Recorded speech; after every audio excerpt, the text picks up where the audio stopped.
I'm glad to be here, and I'm particularly proud to be here with a couple, both Anthony and Joyce Egbase. You know Anthony, he is an attorney here in the great city of Los Angeles, and he practices and handles many cases, including bankruptcy and many other areas of general law practice. But he is not only a great lawyer and an employer, but Anthony is a father, he is a husband, and in addition to that, he's an outstanding citizen who enjoys helping public policy shape through his funding of our elected officials. He has entertained and he has been involved in helping to raise money from many areas of government, from city, council, to the mayor's office, all the way up to Congress. He has hosted these leaders. And so, again, it is with pride for me to introduce to you, to give a welcome, none other than the influential attorney, Anthony Egbase.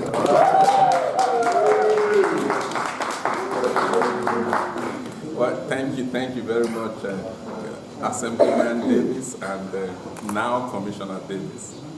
And I want to welcome everyone here on behalf of my wife and myself. My wife is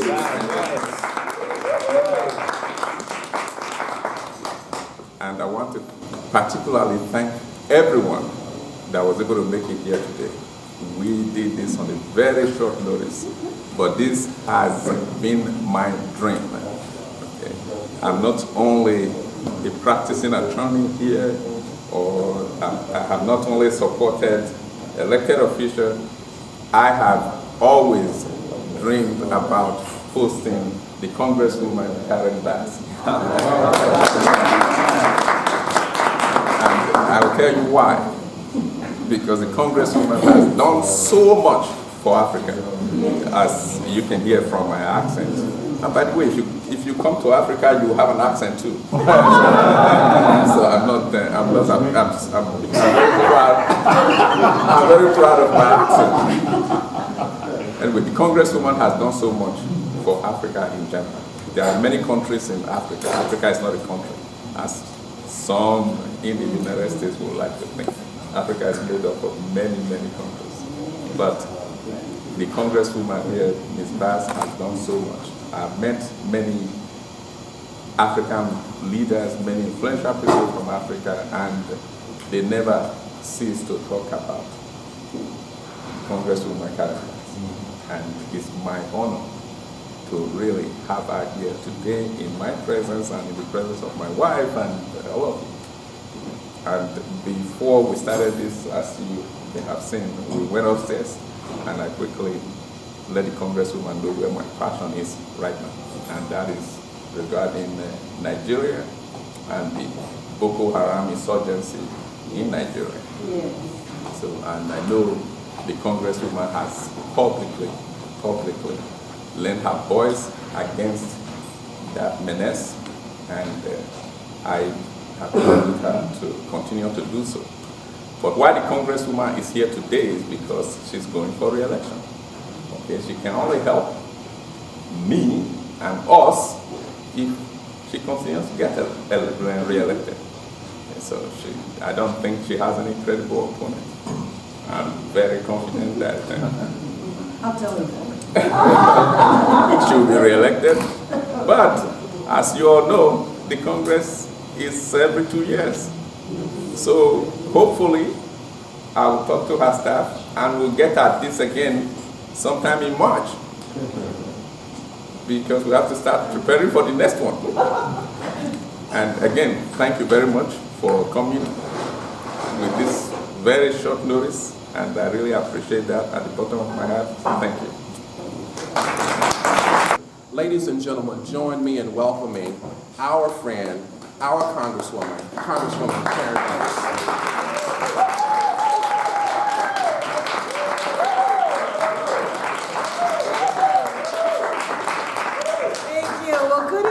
everyone. And Anthony and your wife, thank you so much for putting this on. We've been talking about this for a while, and I really appreciate you taking the time to do it. AGOA, the African Growth and Opportunity Act, which is our primary vehicle in which to trade with Africa, should be passed before the end of the year. And the last time we were trying to pass AGOA, Senator Menendez and a couple of other senators held it up, not because they had anything against it, but because they wanted something else, and they wanted to use it as leverage. The Congressional Black Caucus needs to say, hey, this is our primary vehicle in which to trade with the continent of Africa. You're reelected because of us. In solidarity with our brothers and sisters on the continent, we need to have this trade bill passed. So, thank you. And Ebola, which really makes me angry, because I think, and by the way, I mean, now this is documented. I was saying this a couple of weeks ago, but now they're running commercials. They're running commercials with people in hazmat suits saying essentially that, you know, Obama allowed Ebola to come into the United States, scaring people, you know, into voting against him. So as Anthony mentioned, Africa's a big continent. 54 countries. You can take the continental United States and place it on the continent 3 times. 1 billion people. Ebola is in 3 countries. 1 person has died in the United States, and the reason he died was because he was not treated properly.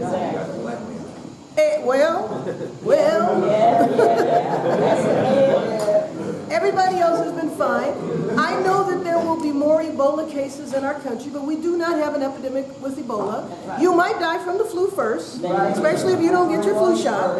But they have hyped everybody up into thinking that Ebola is all over the place. I mean, the young woman who was the nurse who went bike riding, she ordered a pizza. The guy didn't want to deliver the pizza because he thought he was going to catch Ebola from her, even though she doesn't have Ebola. So that kind of thing to me is really critical. And one of the reasons, and especially for those of you that have known me for a long time, you wouldn't necessarily think that the way I would work around Africa would be to promote trade and business, because that's not exactly been my forte. But one of the reasons why I do is because we have to change the way we view the continent. The continent is not a disease, a war, a famine. The continent, everybody else around the world recognizes as some of the best opportunities for business. And so if we begin to change that dialogue, then maybe the United States can catch up with the rest of the world. So those are a couple of the things that I'm working on. And again, I just am extremely appreciative for your support and your involvement. I do have an opponent on Tuesday. I take nothing for granted, but I do feel that I have the privilege to help other people. And so I know those of you that have been in politics for a long time, and I certainly know Mike knows, when you are elected as a part of a team, like you're a member of the House or a member of the state legislature, as soon as you're elected and you're sworn in, you get an invoice, right? I gave Mike an invoice. That's right. You have to give me this much money. That's right. Because as Speaker, my job was, I was responsible for all of the assembly races in the state. I had to raise millions of dollars, and I looked to my team to help me. So when I got to Congress, I certainly went to Leader Pelosi and said, okay, what's my price? And so not only do I have to raise money for my reelection, but I have to raise money to support the caucus. Right. And just a little bit in terms of the numbers, my tab this time was $400,000. So that meant I had to write a check for $150,000, and then I had to raise $250,000. That's money that I have to give away. Then I have to raise money for myself. So all of this shows that it takes a tremendous amount of time, and it's why I'm extremely grateful. Sometimes people look at me and say, oh, you don't have anything to worry about. But that's not really the point, because it's my job to protect myself, but it's also my job to do everything I can to try to get those 17 seats so that we can take back power in the House of Representatives, and then to do everything that I can to make sure that we hold on to the Senate. So I just wanted you to know how much I appreciate your financial support, your moral support, and your participation this evening. Thank you.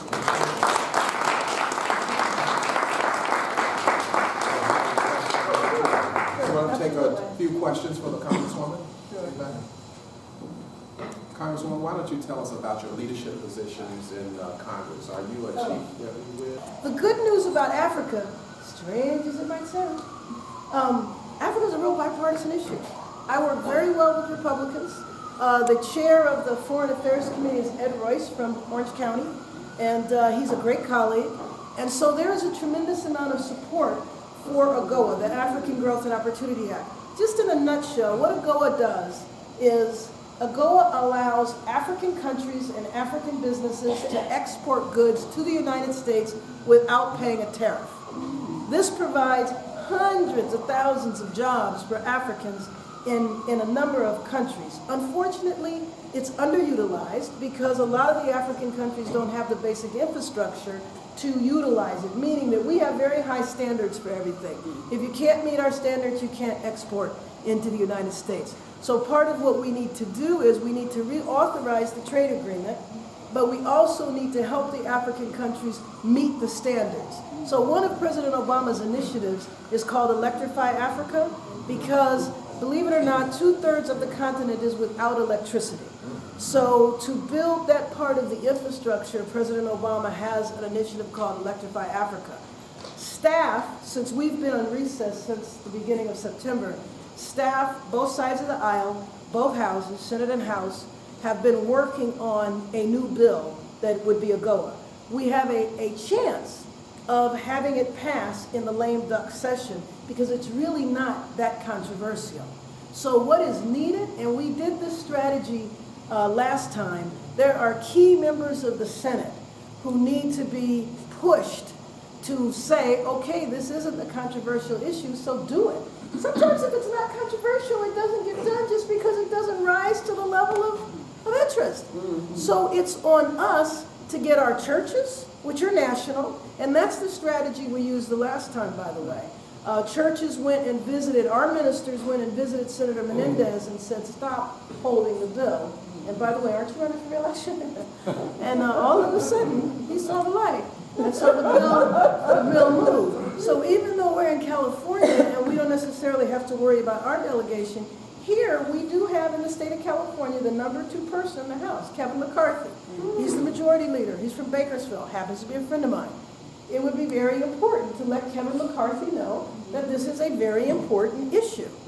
And so there are, and I can certainly get to people a list of the members that are most important for you to advocate with. It's the Senate Finance Committee, and the chair of the Senate Finance Committee is Senator Winan from Oregon. I guess. Yeah, he's from Oregon, not Washington, right? Oregon. Okay. He is the chair. Now, he's a new chair. So we need to, and he's fine on AGOA, but again, he's a new chair, and so it doesn't necessarily rise to the level of significance, but he is open. He's already had a hearing, and so contacting him would be very, very important. And that's something that we can all do because we all have relationships all around the country. APEC, the American Israeli Political Action Committee, which is one of the most powerful forces in the House of Representatives. No, there is no such entity. Now, what I really enjoy is that I spend a lot of time working with the African Diplomatic Corps. There is a office of the African Union in Georgetown. It's nice. I mean, it's kind of like a mini UN. And all of the African countries have ambassadors, that are there. So I work through the Diplomatic Corps. A lot of the individual African countries, especially the more wealthier ones, hire lobbyists. But one of the things that we did before, and it was, I have fun with this stuff. What we did before was we had a group of the ambassadors come, and I told them, I said, well, first they did a press conference with me, and I said, so listen, just go over to the Senate and bear witness. Because there's not a lot of folks that look like us over in the Senate. As a matter of fact, there's only 2. But if a whole group of ambassadors go over there and bear witness, something might happen. It passed out of committee that day. They all went over, and all of a sudden everybody was like, who are these group of very distinguished looking black folks? And so, anyway, but it's not the same. Not the same at all.